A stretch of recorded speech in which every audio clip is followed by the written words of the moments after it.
वरनो नहीं रंदा बाबा जी।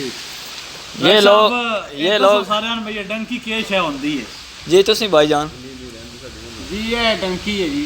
अच्छा कितने जा रहे हो? बाहर मौसम भी भाईजान बताओ सारे। ए मौसम बारिश लगी है जी, तो बारिश में जा रहे हैं। 15 किलोमीटर सफ़र कर आंदा तो 10 किलोमीटर गिरांदा।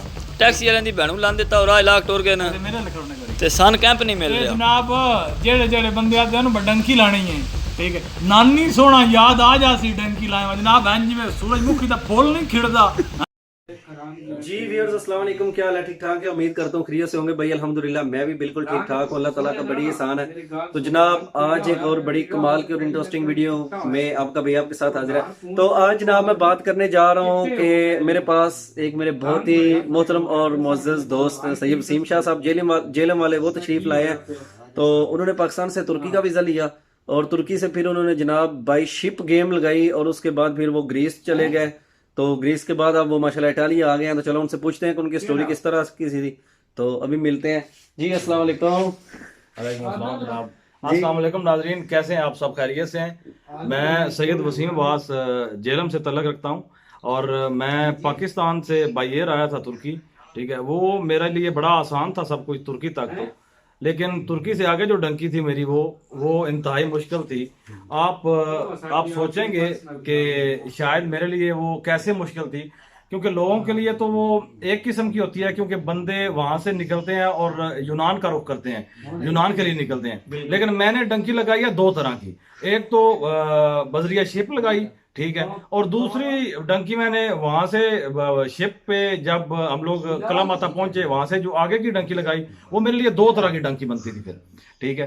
तो सब तीन तरह की होगी। एक तो आप बाई एयर आ गए जी, दूसरा अपने शिप पे आप इटली जा रहे थे कि आप यूनान चले गए जी जी यूनान से फिर आपने सर्बिया बोस्निया की डंकी लगाई, फिर आप इटली पहुंच गए। जी। वो दो तीन तरह की बनती है, लेकिन मुश्किलात हैं, ठीक है। और ये हकीकत बात है कि इंसान जितना भी उसको ये समझे कि मैं आसानी से आ रहा हूँ, लेकिन जब मुश्किलात आती हैं तो फिर बंदे को याद आता है घर के मैं किस जगह पे बैठा हूँ और मेरे साथ क्या बीत रही है, बिल्कुल ऐसे ठीक है। और वहां से जब निकलता है बंदा तो दिल में ये ख्याल होता है कि शायद ये बड़ा आसान है सारा कुछ, लेकिन जंगलों में पहाड़ों में, ठीक है, वो सारा कुछ जो पीछे हम घर छोड़ के आते हैं वो सारा कुछ याद आता है, ठीक है। और यहाँ पे एक बात और मैं आपके लिए ऐड कर दूं, ठीक है, कि पाकिस्तान में जो खाना मिलता है आपको, ठीक है, वो चाहे आपके लिए वो सूखी रोटी ही क्यों ना हो, ठीक है, और वो चटनी के साथ आप खाएं, ठीक है, वो आप वहां आपको अच्छी नहीं लगती वो। लेकिन जब आप जंगल में 10 दिन बैठते हैं ना, ठीक है, तो किसी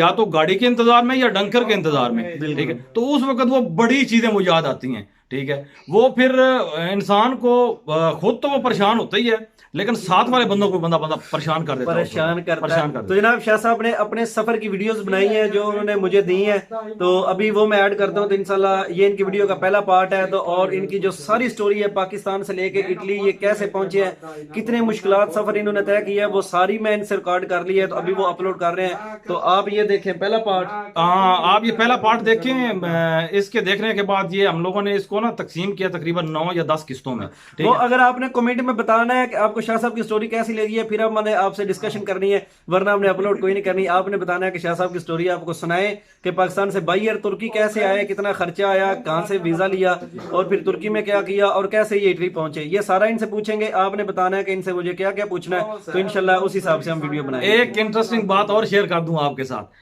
जंगल में जब हम लोग 5 दिन बैठते थे ना, 5 दिन बैठने के बाद हमें करने के लिए और कोई बात नहीं मिलती थी। हम लोग पाकिस्तान की गलियों मोहल्लों की दुकानों को याद करते थे कि वहां से समोसे खाए, वहां से चटनियां ली, वहां से आलू खाए, वहां से ये किया और वो किया, वो सारा कुछ बड़ा हमें याद आता था। हाँ, तो इंशाल्लाह मिलते हैं एक और अच्छी वीडियो में। तो आपने जरूर बताना है कमेंट में कि शाह साहब से मैं क्या क्या पूछूं, कि इन्होंने कैसे वीजा लिया तुर्की का, वो जो भी प्रोसेस है आपको मुझसे ज्यादा पता है कि आपने क्या सवाल पूछने हैं, तो कमेंट में आपने जरूर पूछने हैं। तो इंशाल्लाह शाह साहब से मिलते हैं एक और नई वीडियो में। तब तक हमें दीजिए इजाजत और एंजॉय करें शाह साहब का ये इंटरव्यू। अल्लाह हाफिज। अल्लाह हाफिज, थैंक यू। ए सरकार साडे भरा न सारे ए जेड़े भाई हुणी है जिन्हां ते हुण कैमरा मारिया, ए गुंगे भी हैं ते डोरे भी हैं। ये भी बेचारे जड़ा ना डंकी ते निकले न नाल 10 दिन सुरंग च बैठे हैं ते सुरंग च बैठे हैं। असीं गलत राह लग गए सी बाहर ले के भाई जान सरकार ए बैठे ने। ए साडे जड़ा ना हाई कोर्ट दे वकील सन चंगे भले लाहौर ते नहीं मिर्जा साहब डंकी ला के आ गए न। ਤੇ ਇਹ ਵਾਈਸ ਚੇਅਰਮੈਨ ਸਨ ਆਪਣੇ ਇਲਾਕੇ 'ਚ। ਇਹ ਜਿਹੜੇ ਕੋਟ ਵਾਲੇ ਬੈਠੇ ਨੇ, ਟ੍ਰੇਨ ਇਹਨਾਂ ਰੋਕਣੀ ਆ ਹੁਣ, ਜੇ ਰੁਕ ਗਈ ਤਾਂ ਬਹਿ ਜਾਵਾਂਗੇ, ਨਹੀਂ ਤਾਂ ਟੁਰ ਕੇ ਜਾਣਾ ਜੀ। लो जी आ डंकी वाला मौसम जे बार बारिश हो रही जे आ ट्रेन की पटरी थले बैठे जे आ मौलवी जे एक आ गूंगा जे आ चौधरी मोहम्मद मुश्ताक पग्गा वाला जे एक भाई रियाज जे जनाब आ डंकी है साडी जनाब बार बारिश लगी है जनाब। हेलो माय डियर फ्रेंड, ये डंकी है, इतनी दी डंकी है, इन्हें ना फाड़ करा दी है। यकीन मनो इन्हें सानू उड़ा के रख दिता जे। ओ भरावो इधर आने की कोशिश ना करियो, अगर तुम पैर दिखावा ना अपने एडे एडे मोटे चाले, कोई जरूरत नहीं इधर आने की। एजेंट बहुत हरामी जे, सारे नु दाल आंदे जे, इन्हां दे दावा ही ना हो, बिल्कुल भी ना हो। चलो सर पर मैं अच्छा ये जनाब असी इस वक्त मेरे हाल करना थोड़ा देर चल ये जनाब असी इस वक्त बोसनिया के जंगल ही खलोते हैं, ठीक है। इसको कम अज कम 1 किलोमीटर साडा पीछे कैंप है, ठीक है। और ये कैंप जड़ा है पहाड़ी दी बिल्कुल चोटी दे उत्ते, और इत्थे पोजीशन नहीं है, ठीक है। खाना नहीं मिलता, ठीक है, अपने को पैसे ला के खाना खाना पैंदा है, ठीक है। और पीछे पहाड़ नजर आ रहे हैं, ठीक है। ये स्लोवेनिया का अपना क्रोएशिया का बॉर्डर है, ठीक है। पहाड़ क्रॉस करना है तो क्रोएशिया आ जाना जनाब, ठीक है। और ये बहुत घना जंगल है, ये जनाब दुनिया का हर जानवर इस जंगल में मौजूद है, ठीक है। बाकी गल जी है साडे वकील साहब करनगे। चलो जी वकील साहब। ਮੇਰੇ ਵਫਾਦਾਰ ਇਹਨਾਂ ਨੂੰ ਇੱਕ ਸਿਗਰਟ ਦਾ ਕਾਜ और मैं ਇਹ ਪਿੱਛੇ ਲੜਾਈ ਦੇਖ ਰਹੇ ਇੱਕ ਸਿਗਰਟ ਤੋਂ ਲੱਗ ਰਹੀ ਹੈ ਤੇ ਅਸੀਂ ਬੋਸਨੀਆ ਦੇ ਅੰਦਰ ਤੇ ਬਿਨਾਂ ਮੇਰੇ ਕੋਲ ਆ ਤੇ ਠੰਡ ਲੱਗ ਰਹੀ ਤੇ ਬੜੇ ਘਣੇ ਜੰਗਲ, ਇਹਦੇ ਵਿੱਚ ਰਿਚ ਸੀ। ਮੋੜੀ ਸਾਹਿਬ ਨੂੰ ਦੇਖ ਕੇ ਕਿਹੜਾ ਰਿਚ ਤੇ ਵਾਕਿਆ ਰਿਚ ਹੈ ਤੇ ਬਾਹਰਲੇ ਸੂਰ ਵੀ ਹੈ ਤੇ ਫਿਰਨੀਆਂ ਵੀ ਹਨ ਤੇ ਹੋਰ ਜਾਨਵਰ ਵੀ ਬਹੁਤ ਤੇ ਤਕਰੀਬਨ 1.5-2 ਕਿਲੋਮੀਟਰ ਦੂਰ ਕੈਂਪ ਹੈ। तेरी आखिरी गल मैं तेरी ਅਸੀਂ ਆ ਦੋਸਤ ਆ, ਅਸੀਂ ਗੱਠੀ ਉੱਥੋਂ ਸਲੋਨੀਕੀ ਤੋਂ ਡੈਂਕੀ ਲਾਈ ਦੇ थीने तो ਥਿੰਨੇ ਤੋਂ ਗੱਠੀ ਨਿਕਲੀ ਸੀ ਉਸ ਟ੍ਰੇਨ ਬਦ ਨਸੀਬ ਵਿੱਚ ਤੇ ਇਨਸ਼ਾਅੱਲਾ फिर करिए 2 ਜਾਂ 3 ਦਿਨ ਤੱਕ ਇਨਸ਼ਾਅੱਲਾ। ਇਹ ਜਿਹੜੀ ਪਹਾੜੀ ਦੇਖ ਰਹੇ ਹੋ ਇਹ ਸਮਝ ਲਓ ਤੁਸੀਂ ਕਿ ਉਰਲੀ ਸਾਈਡ ਜਿਹੜੀ ਹੈ ਇਹ ਬੋਸਨੀਆ ਵਿੱਚ ਹੈ ਤੇ ਪਰਲੀ ਸਾਈਡ ਜਿਹੜੀ ਹੈ ਇਹ ਕ੍ਰੋਏਸ਼ੀਆ ਵਿੱਚ ਹੈ। ਤੇ ਸਾਡਾ ਕੈਮਰਾਮੈਨ ਹੈ ਜਿਹੜਾ ਬੜੇ ਵਿੱਚ ਕੈਮਰੇ ਤੋਂ ਮਾਰ ਨਹੀਂ ਰਿਹਾ ਤੇ ਇਨਸ਼ਾਅੱਲਾ ਤੇ ਇਧਰੋਂ ਡੈਂਕੇ ਲੱਗੀ ਨੇ ਪਹਾੜੀ ਦੇ ਨਾਲ ਤੇ ਅੱਗੇ ਫੜਾ ਵੀ ਜਾਂਦੀਆਂ, ਉਹ ਲੈ ਲੈਂਦੇ, ਬੈਗ ਵੀ ਲੈ ਲੈਂਦੇ ਨੇ, ਉਹਨਾਂ ਦੀ ਜੈਕਟਾਂ ਵੀ ਲੈ ਲੈਂਦੇ, ਮੋਬਾਈਲ ਵੀ ਲੈ। ਤੇ ਜ਼ੁਲਮ ਬਹੁਤ ਕ੍ਰੋਏਸ਼ੀਆ ਕਰ ਰਿਹਾ, ਉਹਦੀ ਜ਼ਨਾਨੀ ਬਹੁਤ ਸੋਹਣੀ ਹੈ, ਇਸੇ ਵਜ੍ਹਾ ਨਾਲ ਬਚਿਆ ਮੇਰੇ ਕੋਲ। ਗੱਲ ਇਹ ਹੈ ਤੇ ਇਨਸ਼ਾਅੱਲਾ ਤੁਸੀਂ ਦੁਆ ਕਰੋ, ਤੁਸੀਂ ਭੈਣਾਂ ਭਰਾ ਸਾਡੇ ਵਾਸਤੇ ਦੁਆ ਕਰੋ ਤੇ ਅਸੀਂ ਕੋਈ 2 ਜਾਂ 3 ਦਿਨ ਤੱਕ ਇਨਸ਼ਾਅੱਲਾ ਨਿਕਲ ਰਹੇ ਹਾਂ, ਇਟਾਲੀਆ ਜਾ ਰਹੇ ਹਾਂ ਇਨਸ਼ਾਅੱਲਾ। ਫਿਰ ਅਗਲੀ ਤੁਹਾਡੀ ਵੀਡੀਓ ਜਾਂ ਅਸੀਂ ਤੁਹਾਡੇ ਨਾਲ ਜਿਹੜੀ ਗੁਫ਼ਤਗੂ ਕਰਾਂਗੇ ਉਹ ਇਟਾਲੀਆ ਅਸੀਂ ਇੱਕ ਫੋਟੋ ਲੈ ਲਓ ਭਰਾਵਾਂ ਦਾ ਹੋ ਗਿਆ मोबाइल मैन पकड़ा तो तू कर। ਜੀ ਸਰ ਜੋ ਕੁਝ ਇਹਨਾਂ ਫਰਮਾਇਆ ਬਿਲਕੁਲ ਦਰੁਸਤ ਫਰਮਾਇਆ ਨੇ ਸਰਕਾਰ। ਇੱਥੇ ਅਸੀਂ ਜਿਹੜਾ ਕੈਂਪ ਹੈ ਸਾਡੇ ਪਾਕਿਸਤਾਨ ਵਿੱਚ ਮੇਰੇ ਖਿਆਲ ਹੈ ਫਕੀਰ ਜਿਹੜਾ ਨਾ ਬਿਹਤਰ ਰਹਿ ਰਿਹਾ, ਫਕੀਰਾਂ ਦੀ ਹਾਲਤ ਬਿਹਤਰ ਹੈ ਤੇ ਸਾਡੀ ਹਾਲਤ ਜਿਹੜੀ ਹੈ ਨਾ ਉਹ ਬੱਤਰ ਹੋਈ ਹੈ। ਤੇ ਘਰ ਵਾਲੇ ਤੇ ਇਹ ਕਹਿੰਦੇ ਨੇ ਵੀ 3 ਟਾਈਮ ਖਾਣਾ ਮਿਲ ਰਿਹਾ, ਹੋਟਲ ਹੈ 5 ਸਟਾਰ ਜਿੱਥੇ ਬੈਠੇ ਨੇ ਸਾਡੇ ਮੁੰਡੇ, ਉਹਨਾਂ ਨੂੰ ਇਸ ਗੱਲ ਦਾ ਹੋਸ਼ ਨਹੀਂ ਹੈ ਕਿ 1 ਟਾਈਮ ਖਾ ਰਹੇ ਨੇ, ਭੁੱਖੇ ਨੇ, ਤੱਸੇ ਨੇ, ਕਿੱਥੇ ਜਾ ਰਹੇ ਨੇ, ਕੀ ਹੈ ਕੀ ਨਹੀਂ। ਤੇ ਕੁਰੇਸ਼ੀਆ ਜਿਹੜਾ ਇਹ ਭੈਣ ਚੋਦ ਦਾ ਪੁੱਤਰ ਅੱਗੇ ਲੰਘਣ ਨਹੀਂ ਦਿੰਦਾ ਪਿਆ ਸਾਨੂੰ। ਅਸੀਂ ਬੜੇ ਤੰਗ ਹਾਂ ਤੇ ਬੜੇ ਜ਼ਲੀਲ ਹਾਂ। ਸਾਰਿਆਂ ਅੱਗੇ ਰਿਕੁਐਸਟ ਹੈ ਕਿ ਦੁਆ ਕਰਨ ਸਾਡੇ ਵਾਸਤੇ, ਮੌਲਾ ਪੰਜਨ ਪਾਕ ਸਾਨੂੰ ਅੱਗੇ ਲੈ ਜਾਵੇ ਤੇ ਅਸੀਂ ਸਰਕਾਰ ਇਟਾਲੀਆ ਦੇ ਕੈਂਪ ਵਿੱਚ ਜਾ ਕੇ ਇਨਸ਼ਾਅੱਲਾ ਫਿਰ ਤੁਹਾਡੇ ਨਾਲ ਗੁਫ਼ਤਗੂ ਕਰਾਂਗੇ। ਤੇ ਹਾਲਾਤ ਬਹੁਤ ਖਰਾਬ ਹਨ, ਸਰਦੀ ਵੀ ਹੈ, ਸ਼ਦੀਦ ਬਾਰਿਸ਼ਾਂ ਹੋ ਰਹੀਆਂ ਨੇ, ਮੌਸਮੀ ਹਾਲਾਤ ਸਹੀ ਨਹੀਂ ਹਨ ਤੇ ਸਰਦੀ ਵੀ ਸ਼ਦੀਦ ਹੈ। ਤੇ ਇਸ ਵਾਸਤੇ ਸਾਰਿਆਂ ਭਰਾਵਾਂ ਅੱਗੇ, ਭੈਣਾਂ ਅੱਗੇ, ਸਾਰਿਆਂ ਅੱਗੇ ਰਿਕੁਐਸਟ ਵੀ ਹੈ ਕਿ ਦੁਆ ਕਰਨ ਕਿ ਅੱਲਾਹ ਤਾਲਾ ਸਾਨੂੰ ਇਹਨਾਂ ਖੰਜੀਰਾਂ ਕੋਲੋਂ ਕੱਢ ਕੇ ਅੱਗੇ ਲੈ ਜਾਵੇ। ਇਹ ਕੁਰੇਸ਼ੀਆ ਦੀਆਂ ਅੱਖਾਂ ਬੰਦ ਹੋਣ ਤੇ ਅਸੀਂ ਅੱਗੇ ਇਟਾਲੀਆ ਪਹੁੰਚ ਜਾਈਏ। ਚਲੋ ਜੀ ਬਾਏ ਬਾਏ। ਹਾਂਜੀ ਜਨਾਬ, ਸਾਰਿਆਂ ਵੀਰਾਂ ਨੂੰ ਸਲਾਮ ਹੋਵੇ ਆਪਣਾ।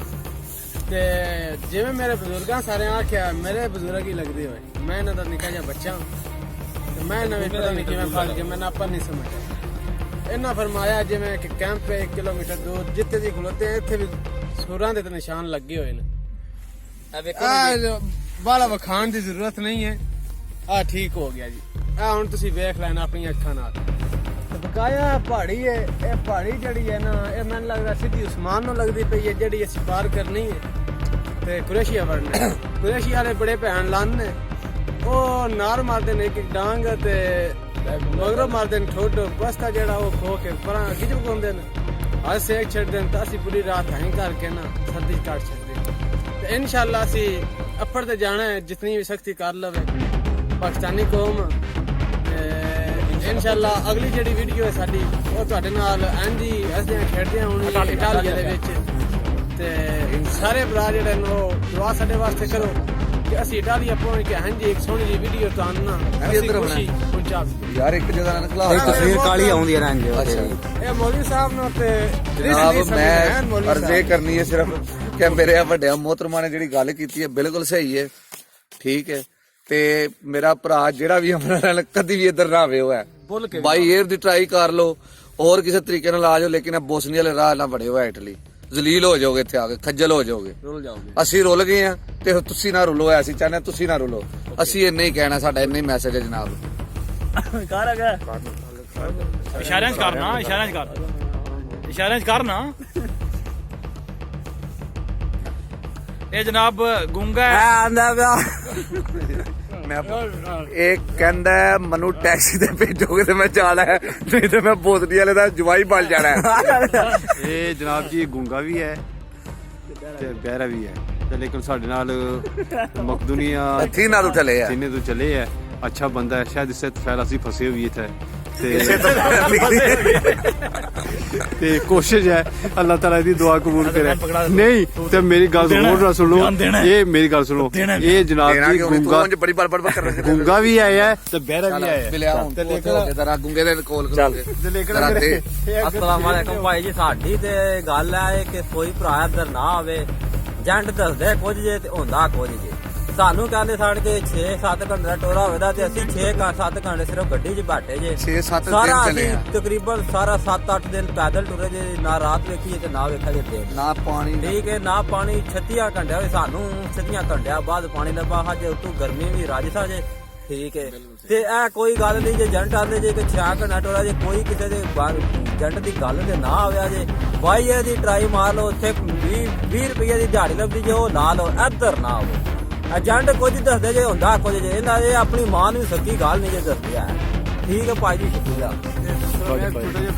ਇੰਤਜ਼ਾਮ ਲੈ ਲਓ ਨਾ ਜ਼ਰਾ ਇਹ ਵਰਕਰਦਾਰ ਸਾਡੇ ਨਾਲ ਆਇਆ ਇਹ ਗੁੰਗਾ ਵੀ ਹੈ ਤੇ ਬਹਿਰਾ ਵੀ ਹੈ ਲੇਕਿਨ ਜੋ ਇੱਥੇ ਦੇ ਹਾਲਾਤ ਨੇ ਅਗਰ 2 ਮਹੀਨੇ ਹੋ ਰਹੇ ਹਨ ਇਹ ਬੋਲਾ ਵੀ ਤਾਂ ਸੁਣਾਗਾ ਖਲੋ ਨਾ ਇੱਕ ਮਿੰਟ ਖਲੋ ਜਾਂ ਪਾੜੀ ਸਾਰੀ ਦੁਕਾਨ ਇੱਕ ਛੋਟਾ ਪਹਾੜ ਹੈ ਉਹਦੇ ਪਿੱਛੇ ਵੱਡਾ ਪਹਾੜ ਹੈ